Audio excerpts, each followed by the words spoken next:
குமரி மாவட்டம் வெள்ளமோடி அருகே உள்ள கணபதி கோயிலை நிர்வகிப்பது தொடர்பாக கடந்த 15ஆம் தேதி இரு தரப்பினர் மோதிக்கொண்ட சிசிடிவி காட்சிகள் வெளியாகியுள்ளன.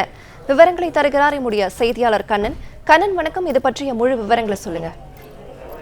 வணக்கம். அதாவது கன்னியாகுமரி மாவட்டம் வெள்ளமோடி அருகே உள்ள அறப்புரை காலில் அமைந்துள்ளது கணபதி கோயில்.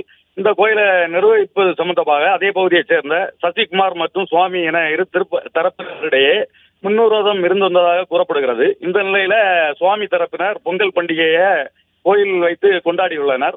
அப்போது சுவாமி சசிகுமார் தரப்பினர் வெளியூர் சென்றுவிட்டு இரவு வீடு திரும்பியுள்ளனர். அங்குள்ள குறுகலான சாலையில சுவாமி தரப்பினர் போக்குவரத்துக்கு இடையூறாக கார்களை நிறுத்தியதாக கூறப்படுகிறது. அதை அப்புறப்படுத்த சசிகுமார் தரப்பினர் கூறியதில் இரு தரப்பினரிடையே வாக்குவாதம் ஏற்பட்டு அது கடும் மோதலாக மாறியுள்ளது.